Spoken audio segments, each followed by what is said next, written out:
요한복음의 특징 가운데 하나가요. 예수님께서 자신을 증언하는 그 장면이 7번이 등장해요.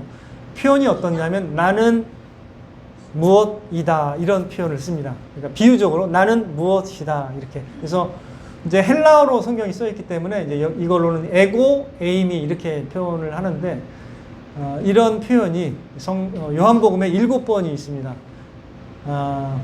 첫 번째 표현은 여러분이 잘 아시는 나는 생명의 떡이니 요한복음 6장 45절에 나타나 있는 예수님의 증언인데요. 이게 비유적인 거죠. 생명의 떡이다 이렇게 표현하셨습니다. 그래서 나를 믿는 자는 어떻게 해요? 목마르지 않고 또 줄이지 않을 것이라고 말씀을 하시면서 자신을 그 떡과 생명의 떡과 또 생수로 이렇게 비유를 하시는 장면이 이제 6장에 나오고요. 오늘 본문은 이제 그 두 번째입니다. 예수님이 자신을 증언하실 때 나는 뭐뭐이다 두 번째인데 12절을 딱 보시면 예수님이 어떻게 증언하시죠? 나는 세상의 빛이니 이렇게 증언하십니다. 짧지만 비유적으로 강력하잖아요. 나는 세상의 빛이다 라고 예수님은 증언을 하고 계십니다. 그래서 이어가는 증언이 뭐냐면요. 나는 세상의 빛이니 나를 따르는 자는 어둠에 다니지 아니하고 생명의 빛을 얻으리라 이렇게 말씀하셨습니다. 비유의 말씀이긴 하지만 그래도 알아들을 수 있는 말씀이에요. 생명의 빛을 얻게 된다는 거예요. 예수님을 믿고 따르면 생명의 빛을 얻게 된다라고 전하셨습니다. 그랬더니 옆에 있던 바리새인들이 이 말씀을 딱 듣고서 비판을 딱 했습니다. 어떻게 비판하죠? 13절 보겠습니다. 바리새인들이 이르되 내가 너를 위하여 증언하니 내 증언은 참되지 아니하도다라고 평가를 해버려요. 제가 볼 때 이 평가가 그렇게 나쁜 평가는 아닌 것 같아요. 그죠? 예수님이 만일 사람이라면 이렇게 평가하는 게 합당할까요? 안 할까요? 합당한 거죠. 사람이 이렇게 말하면 여러분 어떻게 반응하시겠어요? 이렇게 말하는 게 당연한 거 아닌가요? 그죠? 이렇게 나와야 되는 거죠.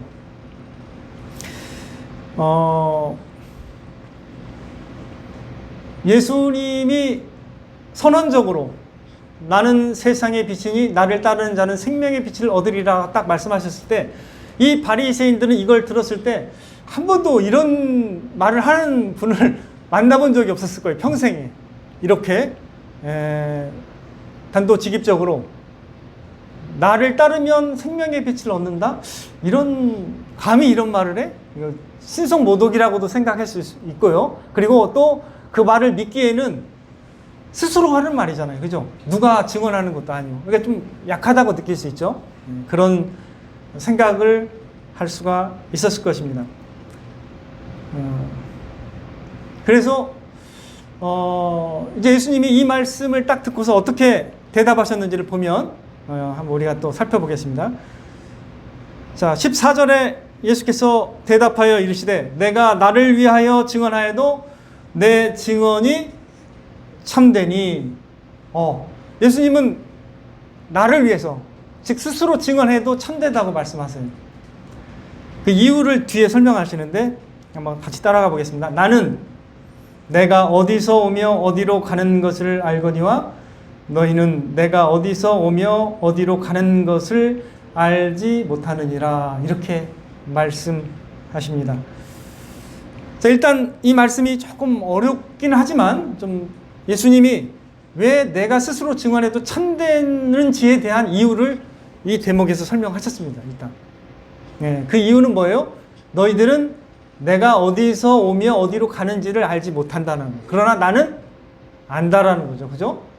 예수님은 자신의 존재가 어디서 와서 어디로 가는지를 다 알고 계시다라고 말씀하셨고 너희들은 나를 모른다라는 거예요. 그래서 나의 증언의 참됨을 아직 깨닫지 못한다라고 말씀하고 계시는데 그리고 좀 더 나가보겠습니다. 15절 그리고 이렇게 말씀하세요. 너희는 보이는 것, 육체를 따라 판단하지만, 육체를 따라 판단한다는 것은 뭐냐면 보이는 것만 보고 판단하지만 나는 그렇게 판단하지 아니하노라 이렇게 말씀하세요. 그리고 16절, 만일 내가 판단하여도 내 판단이 참되니, 예수님의 앞에서는 증언이 참되다고 했고 여기서는 내가 판단하는 판단도 참되다고 말씀하세요. 예수님이 어떤 증언을 하든지 또 예수님이 어떤 판단을 하든지 간에 그건 다 참되다고 말씀하시는데, 그 다음에 이제 이유가 또 근거가 또 나옵니다. 두 번째 근거예요. 이는 내가 혼자 있는 것이 아니요 어떻게 해요? 나를 보내신 이가 나와 함께 계심이라. 나뿐만 아니라 하나님도 나를 위해서 증언하신다라고 말씀하고 계시는 거예요. 17절에 보시니까 너희 율법에도 두 사람의 증언이 참되다 기록되었으니 내가 나를 위하여 증언하는 자가 되고 나를 보내신 아버지도 나를 위하여 증언하시느니라 라고, 이게 이제 바리새인들에게 예수님의 증언이 참된 이유에 대해서 두 가지를 말씀하셨어요. 예. 첫 번째 거는 좀 어렵지만 일단 첫 번째 이유는 14절에서 증언하셨고 말씀하셨고, 두 번째는 그 이후에 말씀하셨습니다. 예수님뿐만 아니라 누구도 예수님을 증언한다고 말씀하시는 거예요? 하나님이죠. 예. 그래서 너희들이 생각하는, 바리새인들이 구약의 율법의 전문가들이라서 율법을 이해합니다. 그래서 두 사람이 어떤 걸 사건을 보고 증언을 하면은 그걸 참되다라고 인정을 해요. 제사장이 그걸 참되다고 인정합니다. 증인이 두 명이 있으면, 우리도 그래요. 증인이 두 명이 되면은 그게 참되다고 하잖아요. 그래서 여기서도 율법에서도 그걸 알고 있었기 때문에 예수님은 그들이 알고 있는 방식으로도 설명을 하셨어요. 예, 충분히 두 명이 있다. 나뿐만 아니라 하나님도 나를 위해서 증언하신다라고 말씀하고 계십니다.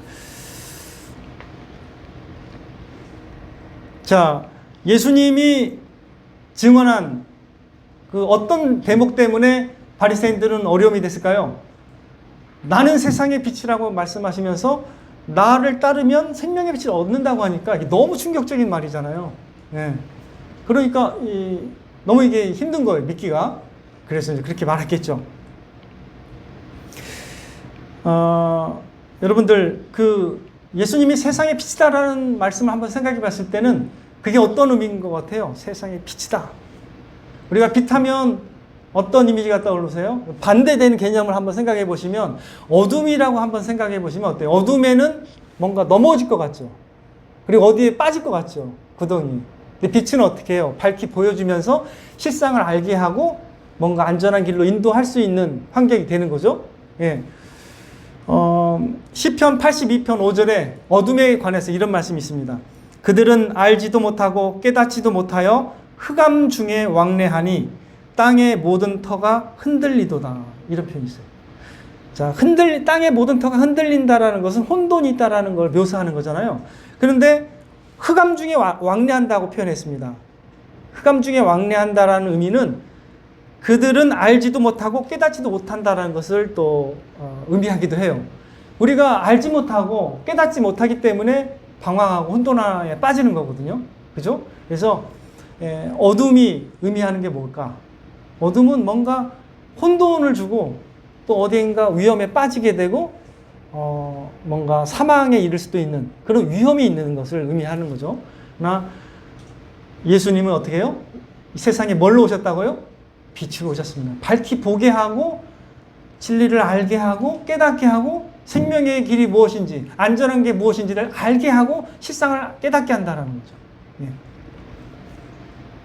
그래서 시편 119편 105절에는 주의 말씀은 내 발의 등이요.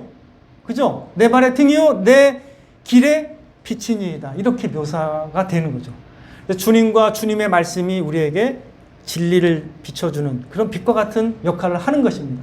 그래서 그것을 생명의 빛을 얻으리라 이렇게 표현하고 계시는 것입니다. 예수님 믿으면 어떻게 되죠? 우리가 영생을 얻잖아요. 예. 그래서 예수님을 생명의 떡이라고 비유하는 것처럼 우리가 예수님이 이 세상의 빛으로 오셨다는 거예요. 그래서 예수님을 볼 때서야 예수님을 만나고 나서야 세상이 재조명이 되는 거예요. 세상이 재조명이 돼서 이해하는 거예요. 아, 이런 거구나. 사람의 본질을 이해합니다. 아, 사람이 다 이런 거구나. 깨닫게 됩니다. 저는 성경만큼 깊은 관점의 책을 만나본 적이 없습니다. 저도 나름 좀 많이 읽는다고 많이 읽었는 사람인데 성경만큼 빛을 비춰주는 책을 만나본 적이 한 번도 없습니다. 그 어떤 유명한 사람 책을 읽어도요, 불편해요. 막 너무 이게 안 맞는 얘기가 많아가지고 진짜 불편한 게 많아요, 사실은.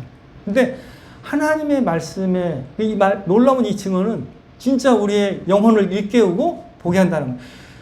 여러분들 눈이 안 좋은 분들은, 저같이 눈이 안 좋은 분들은요, 이거 없으면요 잘 못 다녀요. 저도 이 안경 없으면요, 이 안경이 얼마나 좋은지 몰라요. 제가 마이너스 보니까 6.5예요. 이쪽이, 한쪽이 잘 안 보여요. 이게 딱 쓰면 너무 잘 보여요. 너무 볼 수 있다라는 게 얼마나 감사한지 모르겠습니다. 그래서 운전도 이게 지금도 잘하고 다니긴 하는데, 참 이렇게, 근데 빛이 있어야 볼 수 있거든요. 그렇잖아요. 빛이 비춰주지 않으면 이 세상의 참 모습을 볼 수도 없고, 더 나아가서 선한 것이 무엇이고 악한 게 무엇인지 이런 것도 분별을 못하게 됩니다. 여러분들 아시겠지만 미국에서요, 그 20대에서 50대까지 49세까지 사망률 1위가 뭔지 아세요? 충격적일 겁니다. 사망률 1위가 펜타닐 중독이에요. 펜타닐이라고 마약성 강한 게 있는데, 그게 싸가지고 미국에서 유행을 해요. 근데 샌프란시스코에도 보면 그 거리가 있고요. 그 다음에 필라델피아, 유명한 그 도시잖아요. 동부에. 필라델피아에도 켄싱턴 거리가 있는데, 거기 가면 다 좀비처럼 펜타닐 중독된 사람이 널브러져 있어요. 그리고 너무나 많아가지고 통제를 못해요.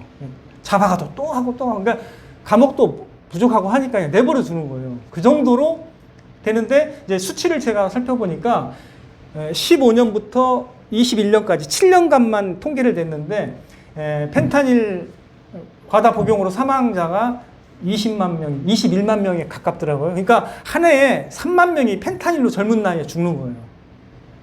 생각해 보세요. 21만 명이면 도시 인구가 다 죽는 거예요. 우리 소도시가. 그 정도로 그 사람들이 눈이 없어서 분간을 못 합니까? 눈이 없어서 길거리에 있는 구덩이에 빠지지 않잖아요. 그 사람들은. 그거는 안 빠지잖아요. 그죠? 근데 뭐 어떤 구덩이에 빠져요? 영적인 눈과 또 마음의 눈이 필요하거든요. 그걸 밝힐 수 있는 그 생명의 빛이 없기 때문에 어둠에 빠지는 거예요. 그게 안 되는 거예요. 잘 안 돼. 누가 말해도 잘 안 되는 거예요. 그거는 한번 빠지게 되면 생명까지 잃게 되는 거죠. 예수님을 만나지 않으면 다 어렵게 살아요. 결국에는 자신의 마음에 어떤 빛을 못 보기, 어떤 빛이 없기 때문에 어떤 진리를 찾고자 하는 마음은 있어도 아직 예수님을 못 만났다면 참 안타까운 삶을 살게 될 수밖에 없습니다. 예수님을 뒤늦게 만난 사람들의 얘기를, 증언을 들어보면 다 그래요. 너무 이게 방황이 되는 거예요. 혼돈이 있는 거죠. 그렇죠? 미국만 봐도 이렇게 되는 거예요. 근데 우리나라도 마약 중독자들이 많습니다. 강남에 많이 있어요. 저희가 알지 못하는 세계가 또 있는 거예요. 그래서 연예인들도 보면 그런 일이 자주 연루가 되잖아요. 그 사람들이 이 육체의 눈이 없어서 거기에 빠지겠습니까? 그게 아니죠. 그럼 예수님이 세상의 빛이라고 할 때는 어떤 것까지 말씀하시는 거예요? 우리의 영적인 빛도 얘기하시는 거예요. 우리의 진정한 영원한 생명에 이를 수 있는 그 눈을 밝혀주시는 분이 누구예요? 예수님입니다. 예수님을 만날 때 눈이 떠지고 이해하고 깨닫게 되는 것입니다.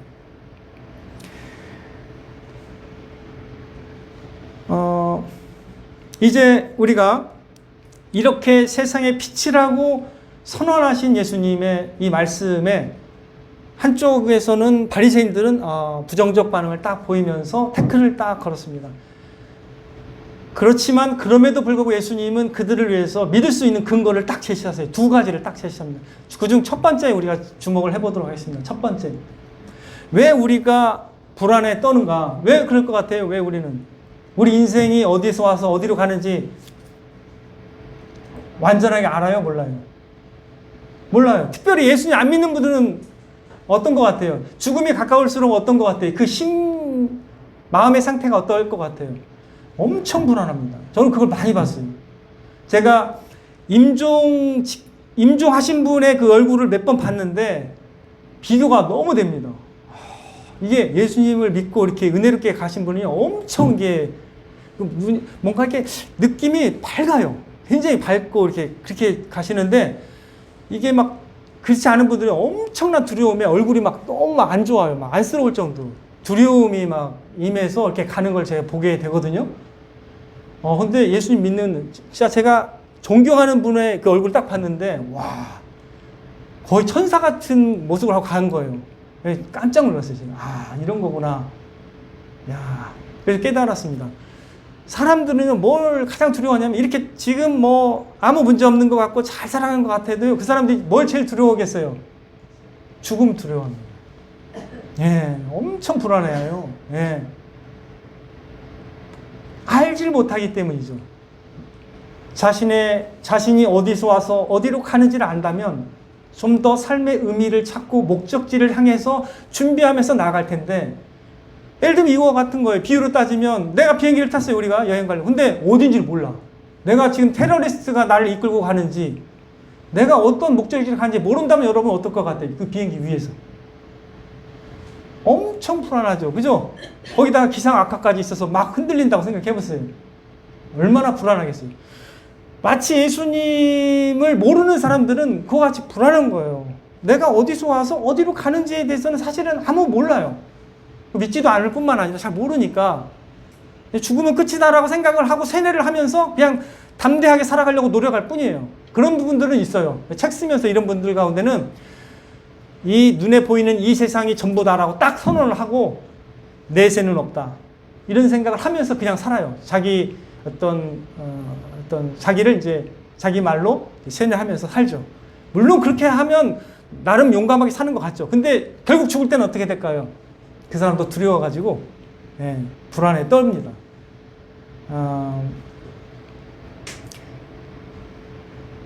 그래서 우리가 이제 예수님이 빛을 비춰주시면서 하시는 말씀이 뭐냐면 왜 예수님의 증언이 참된지 이걸 우리가 알 때 놀라운 우리가 은혜를 누릴 수 있습니다. 자, 아이가 태어났습니다. 자신의 존재가 어디서 왔는지 이 아이가 알아요? 몰라요? 몰라요. 알 턱이 있습니까? 그럼 여러분들이 어떻게 보살피죠? 계속 어떻게 해요? 보살피면서 어떻게 해요? 지혜도 자라가고 시체도 자라가면서 계속 보살피고 사랑으로 하면서 나중에 어떻게 해요? 내가 네 엄마고 내가 네 아빠다라고 얘기해주면서 할 때 나중에 진짜 엄마 아빠가 나의 진짜 부모구나를 깨닫잖아요. 그죠? 그때서야 이제 되는 거지. 놔놓고 그냥 어디로 쑥 하면 어떻게 되죠? 어떻게 돼요? 몰라요. 우리 존재에 대해서. 그렇다면 여러분 우리의 인생의 시초와 종말에 대해서는 우리가 누구한테 여쭤봐야 돼요? 누구가 말씀해 줘야 정답일까요? 인간이에요? 아니면 누굽니까? 하나님, 즉 하나님만이 그 대답을 말씀해 줄 수가 있는 겁니다. 그래서 이거 되게 중요한 내용입니다. 하나님만이 우리 존재의 시작과 마지막을 설명할 수가 있고 우리 삶의 의미까지 목적까지 분명히 밝혀줄 수가 있는 거예요. 만약에 그거를 모르면 우리 또 불안에 떨 수밖에 없어요. 인생을 살았어. 열심히 살았어. 근데 뒤늦게 내가 왜 이렇게 살았지 하면서 삶의 의미에 대해서 빈약한 의미를 갖고 살아갔던 사람들은 다 그게 헤매게 돼 있습니다. 나중에 내가 뭘 하려고 이렇게 열심히 했지? 근데 나중에 그 의미를 못 느껴요. 자식들한테 이렇게 했는데 별로 의미를 못 느껴요. 그런 분들이 간혹 있습니다. 그죠? 근데 우리는 성경 속에서 발견해야 됩니다. 발견해야 됩니다. 예수님은 우리를 어떻게 해요? 지으신 분이세요. 예수님이. 만물이 그에게서 나오고 그에게로 말미암고 그에게로 돌아간다고 했습니다. 그죠? 예수님이 요한복음 1장의 1절부터 3절까지 어떻게 증언했죠? 사도 요한이 어떻게 증언했습니까? 그가 없이는 이 세상에 있는 모든 존재하는 것이 그가 없이는 지음받은 게 그가 있어서 다 지음바 됐다라고 말씀하고 있죠. 만물이. 그죠? 그분이 만물을 지으셨다고 말씀하고 있습니다. 그렇다면 이 모든 이 온 우주에 의존적 존재와 자존적 존재로 나눈다면 예수님은 어떤 존재겠습니까? 예수님만이 자전적 존재입니다. 스스로 존재하는 분이고 나머지는 어떻게 해요? 다 의존적 존재. 그래서 의존적 존재는 시초와 종말을 몰라요. 그게 당연한 겁니다. 그래서 불안해 떠는 거예요. 죽음에 가까움을 갈수록 세상 사람들은 불안을 떨 수밖에 없는 거예요. 죽음 이후에 어떤 게 올지 전혀 몰라요. 그래서 막 사람들은 좋은 곳에 가라 이렇게 얘기해요. 막 덕담은 해요. 죽어서 좋은 곳에 가세요. 근데 좋은 곳이 뭔지 몰라요. 모르면서 그냥 말을 해요. 그냥 그렇게. 네, 그런 문화가 많이 있잖아요. 사실은. 네, 인간은 근데 피조물이며 의존적 존재이며 불완전한 존재이기 때문에요. 우리가 몰라요. 모릅니다. 그런데 예수님은 자신이 어디에서 오며 어디로 가시는지 밝히 아시는 분이라는 거죠. 그래서 그분의 증언이 참될 수밖에 없는 거예요. 그분은 모든 걸 아세요. 모든 만물에 존재하게 하신 분이시고 만물을 존재하게 하신 분이시고 만물을 붙들고 있는 분이시고 만물이 결국 어떻게 될 건지를 누가 아신다고요? 예수님이 아시기 때문에 그분의 지식은 다 옳고 참되다라고 말씀드릴 수가 있는 것입니다. 그래서 예수님이 내가 어디서 오며 어디로 가는지를 알기 때문에 내 증언이 참되다라고 말씀하신 건 되게 중요한 거라는 거죠. 그죠? 모든 것을 알고 자신의 증언이 참이라고 주장할 수 있는 분이 있다면 그분은 의존적 존재가 아닙니다. 자전적, 스스로 존재하는 분이라는 거죠. 오직 예수님만이 자존하시는 하나님으로서 이 땅에 오셨다는 것을 믿으시기 바랍니다. 만물을 지으시고 유지하시고 만물을 심판하시는 분이 바로 예수님이십니다. 그러므로 그분의 증언은 참되다는 것을 여러분 꼭 믿으시길 바랍니다.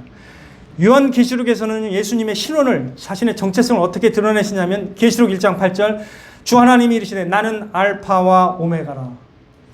헬라어로요 알파가 시작이에요. 알파가 문자가 시작이고 오메가가 맨 마지막입니다. 그래서 이 뜻은 뭐냐면 나는 시작과 마지막이라 이런 의미예요. 예수님은 출발점이고 예수님은 결국 마지막도 예수님입니다. 이렇게 계시록 1장 8절뿐만 아니라 계시록 21장 6절에도 이렇게 말씀하십니다. 나는 알파와 오메가여 처음과 마지막이라 내가 생명수 샘물을 목마른 자에게 값없이 주리니. 계시록 22장 13절 나는 알파와 오메가요 처음과 마지막이요 시작과 마침이라 이렇게 말씀하세요. 놀랍죠? 예수 그리스도 그분이 처음과 마지막이라는 것을 알 때 우리가 안전함을 느낄 수 있는 거예요. 그분이 모든 것을 통제하고 계시고 모든 일을 그분의 결정권대로 행사하고 계시다는 걸 알 때 우리가 비로소 안심할 수 있는 거예요. 그분이 모든 것을 알고 계시고 그분이 통치하고 계신다는 걸 알 때 우리가 어려움을 만날 때도 흔들리지 않을 수가 있는 것입니다. 그런데 예를 들어서 이러한 창조주가 사람의 증언에 의존한다면 그게 진정한 신일까요? 아니라는 거죠. 그렇죠? 그래서 예수님은 다른 사람의 증언이 필요가 없어요. 그래서 굳이 뭐 설명을 더 이상 안 하세요. 믿지 않을 때는 더 이상 하지 않습니다. 심지어 빌라도가 진리가 무엇이냐 딱 물어봤거든요. 근데 대답을 안 하세요. 그 권리가 누구한테 있어요? 예수님께 있어요. 그래서 예수님은 그런 권리를 행사하실 수 있는 분이십니다. 누구에게는 진리를 알게 하고 누구에게는 진리를 알게 하지 않고 이런 권한이 예수님께 있는 거예요. 그래서 우리가 이 대목을 통해서 이분의 증언이 이렇게 놀랍구나. 이렇게 말할 수 있는 분이 예수님밖에 없구나라는 걸 더 알면서 우리는 예수님을 더 신뢰하는 그런 믿음으로 나가게 되는 것입니다. 자, 저와 여러분은 어디서 와서 어디로 가는 것입니까? 우리를 지으신 창조주 하나님으로부터 왔습니다. 하지만 우리가 죄를 지었기 때문에 우리는 어디로 결국 가야 돼요? 창세기 3장 19절 말씀처럼 너는 흑이니 흑으로 돌아갈 것입니다. 이거는 다 모든 사람에게 한 번은 죽어야 됩니다. 그래서 흑으로 돌아가야 됩니다. 한 번 죽는 것은 사람에게 정하신 것이요 그 후에는 심판이 있으리니 이렇게 말씀하셨잖아요. 그죠? 그래서 이렇게 되는 거예요. 그러나 우리가 누구를 만나면 어떻게 되는 거예요? 예수님을 만나면 생명의 빛을 얻게 되는 거예요. 자, 8장 24절 보겠습니다. 이 바리새인들이 계속 믿질 않아요. 그러다 보니까 8장 21절 같이 찾아보겠습니다. 8장 21절 같이 읽겠습니다. 시작. 다시 이르시되 내가 가리니 너희가 나를 찾다가 너희 죄 가운데 죽겠고 내가 가는 곳에는 너희가 오지 못하리라. 그리고 24절에요. 시작. 그러므로 내가 너희에게 말하기를 너희가 너희 죄 가운데 죽으리라 하였노라. 너희가 만일 내가 그인 줄 믿지 아니하면 너희 죄 가운데 죽으리라. 모든 인간에게 예외가 없습니다. 주님이 생명의 빛이라는 걸 모르면 결국 어떻게 해요? 죄 가운데 죽게 되어 있는 거예요. 예. 이제 우리가 크리스마스가 다가오고 있습니다. 많은 사람들이 크리스마스 그 날짜는 인정을 해요. 예수님의 실존은 인정합니다. 이 세상의 역사 가운데 오신 분이라는 걸 인정하지만 예수님이 누군지를 몰라요. 그래서 문제가 되는 거예요. 상업적으로는 이 세상이 따뜻해지길 바라고, 물론 맞습니다. 그것도 있어야죠. 근데 예수님이 누군지를 모르는 거예요. 믿지를 않습니다. 그죠? 예수님은 이 세상에 빛으로 오셔서 우리에게 생명의 빛을 얻게 하시는 분이심을 믿으시길 바랍니다. 그래서 우리 그리스도인들은요, 죽음을 두려워하면 돼요, 안 돼요? 죽음을 두려워할 필요는 없습니다. 죽음은 과정이긴 한데 더 주님께 가까이 가는 하나의 좋은 과정으로 생각을 하셔야 됩니다. 로마 제국 가운데에서 황제들이 기독교를 많이 핍박을 했습니다. 여러 황제들이 많이 핍박을 했어요. 근데 그렇게 핍박을 막 하면서 재산을 몰수하고 또 죽이기도 하고 사자밥이 되게 하기도 하고 막 이러는데도 어떻게 됐어요? 결국 너무 많이 퍼졌잖아요. 근데 왜 그렇게 됐을까요? 이들이 죽으면서도 보니까 일반 사람이 아니야. 죽으면서도 막 즐거워하고 감사하고 기뻐하고 찬양하면서 그들을 위해서 기도하고 사랑을 베풀고 그러면서 죽는 거예요. 그러니까 이런 경험을 해본 적이 없기 때문에 이건 일반 그런 세상 종교가 아니구나 이런 걸 느낀 거죠. 그래서 전파가 더 세게 된 거예요. 그래서 나중에 이제 국교로 변화됐잖아요. 그 정도로 이제 전파가 된 겁니다.